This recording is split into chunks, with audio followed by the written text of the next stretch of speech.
I threw the stone into Lake Hazel and watched the ripples cut through the glassy water. It was early October in Idaho, and the wind had started to change. Leaves rolled across the gravel path behind me, some catching on the edge of my coat as if trying to hold me in place. But nothing could hold me anymore. The water was cold. I had stepped into it with my shoes still on, needing to feel something sharp, something real. My suitcase sat open behind me, clothes half falling into the dirt, and my wedding ring lay beside it. I had taken it off 3 minutes ago. My fingers still remembered the shape of it. My heart still believed I was married. His name was Aaron. He was the only man I had ever trusted enough to let close. When we met, he made me feel like I was the only person in the world. But slowly, that feeling changed. He began to disappear, not with his body, but with his attention. I was still there, still loving, still reaching, but I could no longer find him. I did not understand it at first. He smiled, but the warmth behind it had gone. He touched my shoulder, but his eyes looked past me. I kept asking myself what I was doing wrong. I tried to be better, calmer, more patient, less demanding.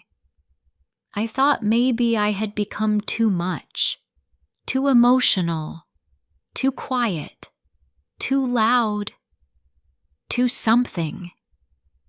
Then came the late nights. Then came the excuses. Then came the silence. One evening, I stood outside our house and watched him walk past me on the phone. He smiled at the screen, a smile I had not seen in months. I watched him from behind the kitchen window, my hands wet from washing the same plate twice, because I was too lost to remember I had already done it. My mind started collecting pieces. A new password on his phone, the cologne that was not his, the name Rachel whispered once when he thought I was asleep. I told myself not to jump to conclusions, but a woman always knows when another woman has entered her life, even when no one says her name aloud. That night, I did something I had never done before. I opened his laptop while he was in the shower. My heart beat so loudly I could hardly read the screen. But there it was, a folder named Lakewood. Pictures of her, smiling, in his car, in our bed, in a hotel room I had never seen. He had replaced me, not with someone better, just someone newer, someone who still felt exciting to him, someone who was not tired from years of building a life together. I did not cry right away. I closed the laptop, cleaned the sink, and went to bed. I listened to the sound of his breath, steady and calm, while I stared at the ceiling in the dark. My chest was quiet, my hands still. But something inside me had already broken, and it would never heal the same. The next morning, I woke up before him. I did not make breakfast. I did not leave a note. I packed a small bag and walked out. I drove until the roads emptied and the sky changed. Lake Hazel appeared around a curve I did not expect. I pulled over and parked on the gravel without thinking. My hands were shaking. I needed to stand still. And now I was here, ankle deep in water, throwing stones at nothing. My wedding ring looked dull on the wet shore. I stared at it for a long time, then kicked it into the lake. The splash was small, but it felt final. I had given him everything I had. My heart, my loyalty, my belief in forever. And he had traded it all for a new smile, a new scent, a new skin. Maybe he did not mean to hurt me. Maybe he told himself he deserved happiness, but I was the one who had waited for him every night. I was the one who still knew how he liked his coffee. I was the one who stayed. He chose her, and I chose to leave. Subscribe to the channel if stories like this speak to your heart. You never know. The next one might be yours. I walked along the edge of the lake until my feet went numb. The pain helped me stay in the moment. I needed that. My thoughts kept drifting back to every moment I had ignored. The times he had smiled too easily, the way he had suddenly become protective of his phone, how his scent had changed, how his energy had changed. We used to sit on the porch on Sunday mornings. I would make coffee and he would bring the newspaper. We never read much, but it was a ritual. He would brush his hand across mine when we reached for the same cup. That simple contact meant everything to me. I lived for those small, ordinary moments. And now I realized they had been fading for months. I looked around Lake Hazel. The sun had started to rise behind the mountains. The orange light stretched across the water, touching the tops of the pine trees. I used to think of light as hope, but that morning, it felt like it was showing me everything I no longer had. I sat on a large flat rock and pulled my coat tighter. My wedding photo was still inside my bag. I had brought it without thinking. It was not framed. It was the kind of photo people put on their fridge with a magnet. We had taken it under a tree near the beach on our honeymoon. My hair was messy, and his shirt was too big. We had laughed about it. I looked at that picture for a long time. Then I folded it once, then again, until it was no longer a photo, just a square of paper with too many memories inside. He used to tell me I was his home. I believed him. I had met Aaron when I was 26. He was quiet but kind. He listened more than he spoke. That made me trust him. He did not try to impress me. He simply made space for me. And in that space, I opened my whole heart. We built our life slowly, one weekend at a time. We painted our first apartment ourselves. We argued over colors and laughed about it later. We did not have much, but we had each other. I had believed that was enough. I stayed when money was tight. I stayed through his long hours at work. I stayed through his silence when he lost his father and did not know how to grieve. I stayed because I loved him. I stayed because leaving never crossed my mind, until I discovered he had already left me, in all the ways that mattered. That was the part that hurt most. He had stopped choosing me long before I knew. I remembered the last dinner we had shared. It was our anniversary. I had made pasta from scratch. I even wore the dress I wore on our first date. He had smiled, said it was delicious, thanked me, and then spent the rest of the night scrolling on his phone.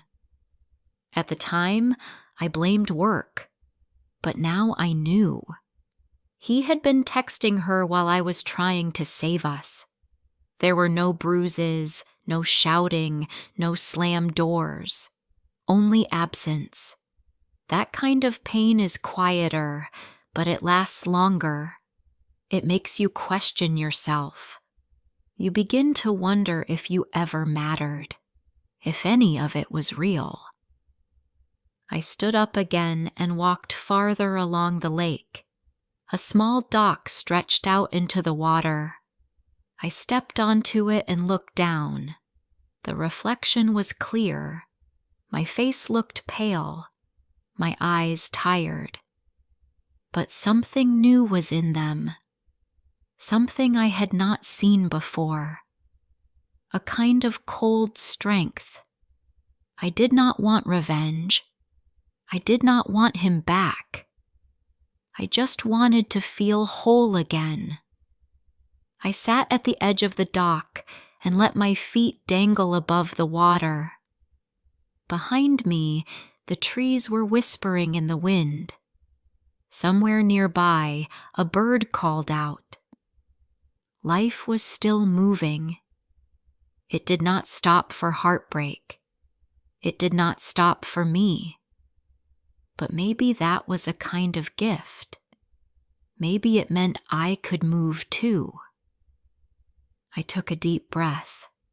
The air was sharp and fresh. It filled my lungs and cleared my head. I had made it through the worst part, the moment I saw the truth. Now, I had to decide what to do with it. I thought about the version of myself before him. She was strong.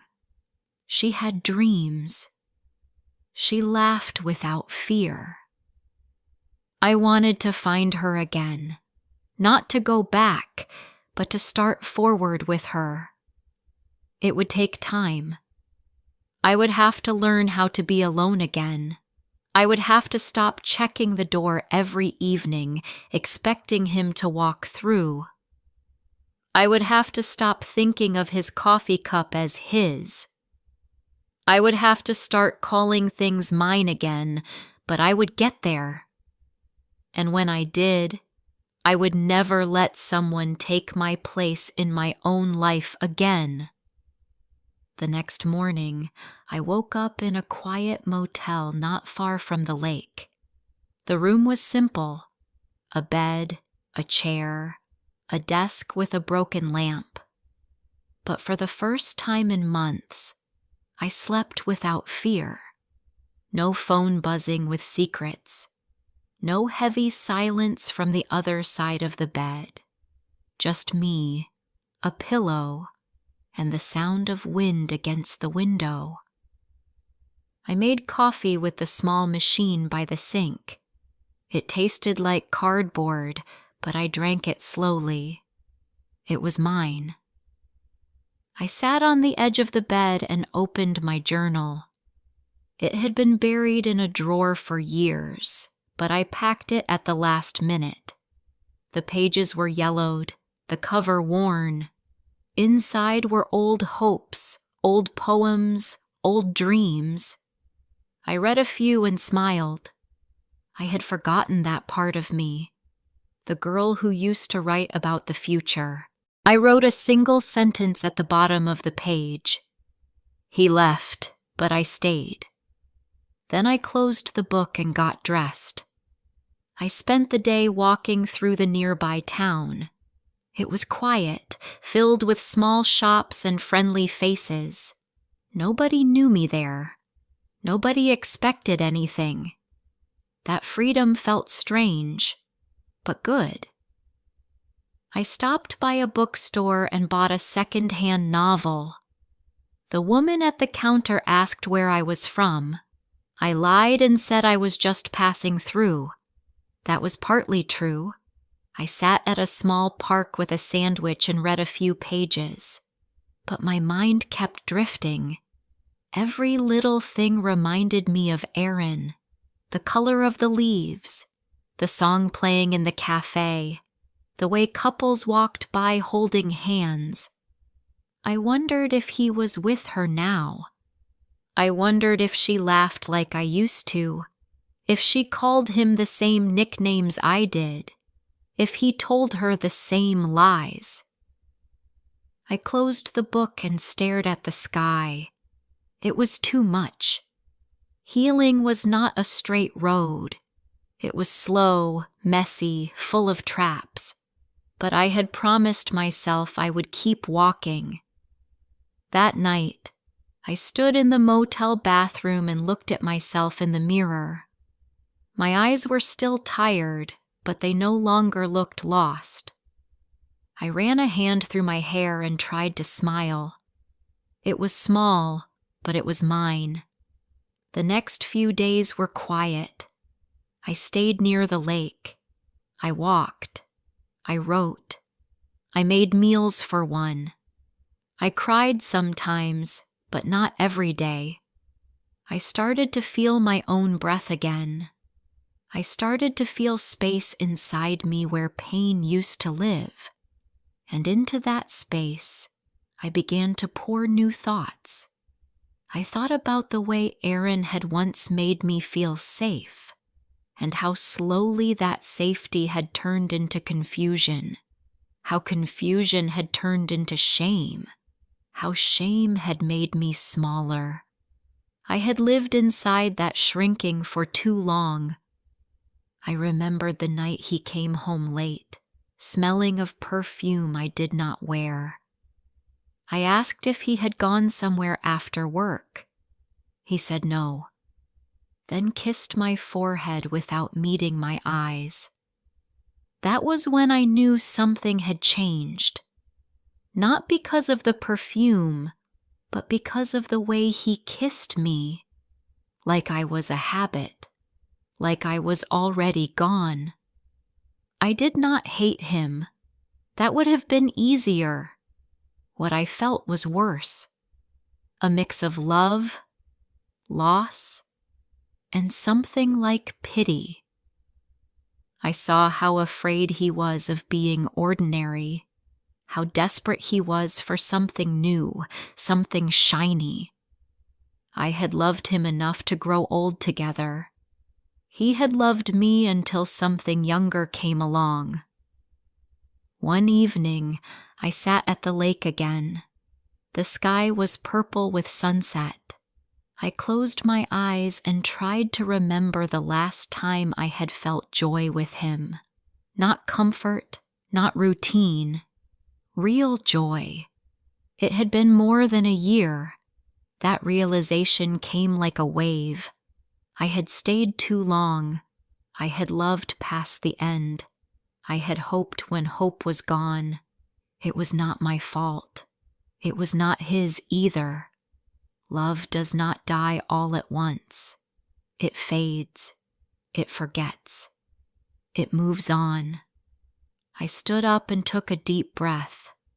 The lake was still, reflecting the sky like a secret. I whispered a goodbye. Not to him, but to the life I thought we had. To the future I had imagined. To the girl who had waited too long for him to see her again. The next morning, I packed my things. I checked out of the motel and drove without a plan. The road stretched in front of me like a promise. I had no job waiting, no house yet, no plan beyond today. But for the first time in years, I was okay with that. I was not leaving because I was broken. I was leaving because I was healing. And healing meant learning to love my own company again. Learning to build a life from the pieces he had left behind. And I would, because I was still here, and I had not given up on myself. A week later, I arrived in a small coastal town in Oregon. The ocean was wild there, loud, full of movement and endless. I stood on the beach with my shoes in my hand, the sand cold under my feet.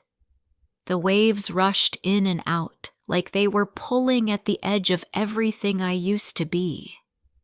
I let them take a little more pain with each pull.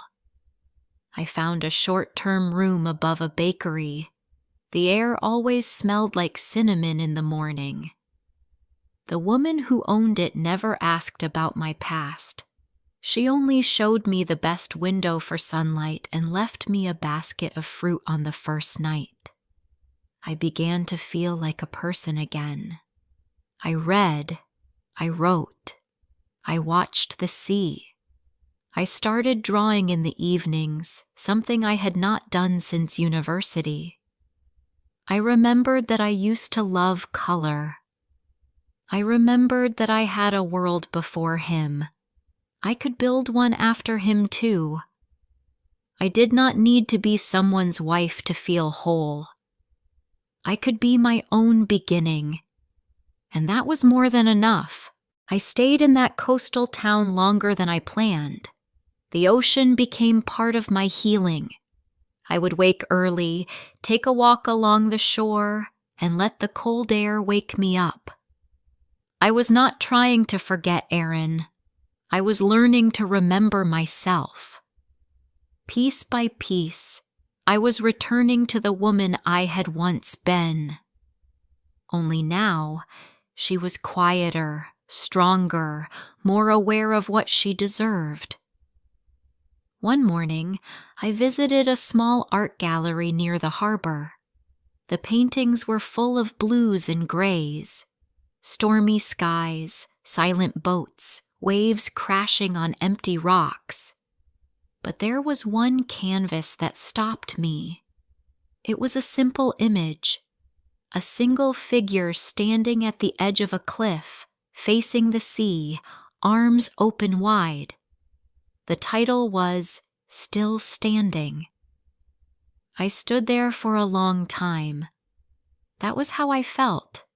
Not healed, not over it, but standing. I took a job at a local bookshop. It paid little, but the quiet hours among stories felt safe. I enjoyed the rhythm of it, arranging shelves, making tea, watching strangers find a book that made their face light up. It reminded me that people were still good, that life could still feel warm. Sometimes I thought of Aaron, not with anger, not even with sadness, but with distance. He had once been the center of my world.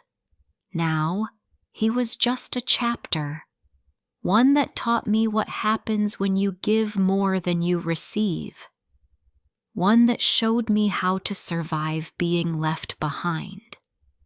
He had given his heart to someone else, but I had given mine back to myself. One evening, I watched the sunset from a bench near the cliffs. The sky was a mixture of fire and ash, the sea below roaring with power. A couple walked past me holding hands. They laughed, lost in each other. I watched them without jealousy. I did not wish for what they had. I only hoped that when they looked at each other, they saw the whole person, not someone to use, not someone to forget. I thought about the future. It no longer scared me. I did not know where I would go next or who I might meet, but I knew that wherever I went, I would arrive whole. I would not wait to be chosen. I would choose myself. A few weeks later, I packed my things again. This time, I was not running. I was simply moving forward. I left a note for the woman at the bakery.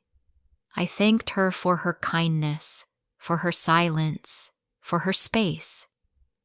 I took one last walk by the water and whispered a promise into the wind, that I would never forget who I was before the betrayal and who I had become after it. As I drove out of town, I felt something new inside me.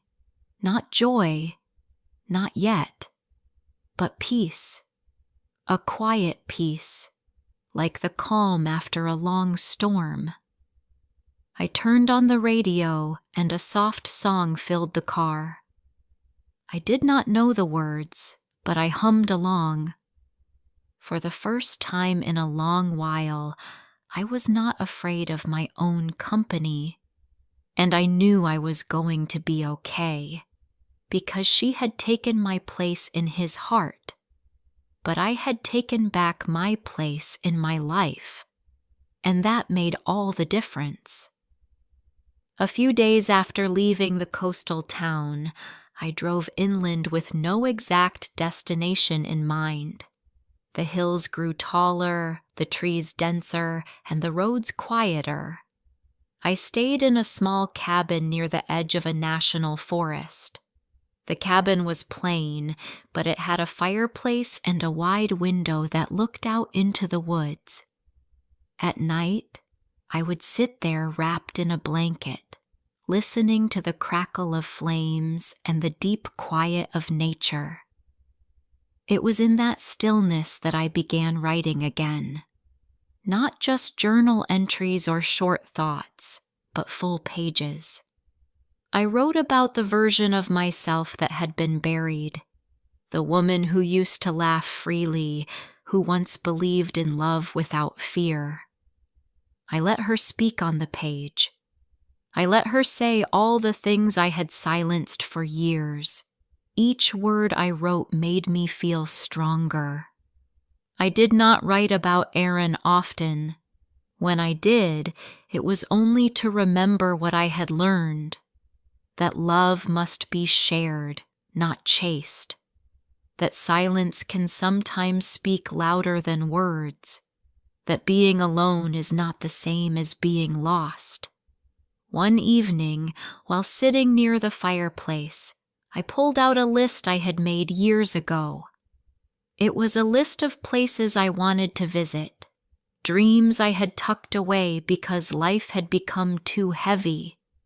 I smiled when I read it. There was a cooking class in Italy, a hike in New Mexico, a writing workshop in Vermont. Back then, it all felt distant. But now, I saw possibilities. I picked up my phone and searched for nearby writing retreats. I found one, small, private, tucked away near a lake in Maine. I sent in an application without thinking twice. It felt good to say yes to myself. It felt good to chase something that belonged to me alone. A week later, I received a reply. I had been accepted. I packed my things once again. But this time, there was no sadness. There was no goodbye filled with loss. I was moving forward with intention. I was not escaping pain. I was choosing joy. At the retreat, I met women from different backgrounds. Some had loved deeply and lost. Others were still learning how to use their voice. We shared stories in the evenings. We listened without judgment. We laughed, cried, and held space for each other. One night, sitting beside the lake, I shared mine. I spoke about betrayal, but also about the strength it gave me. I talked about the fear of being alone and the beauty I found in my own company.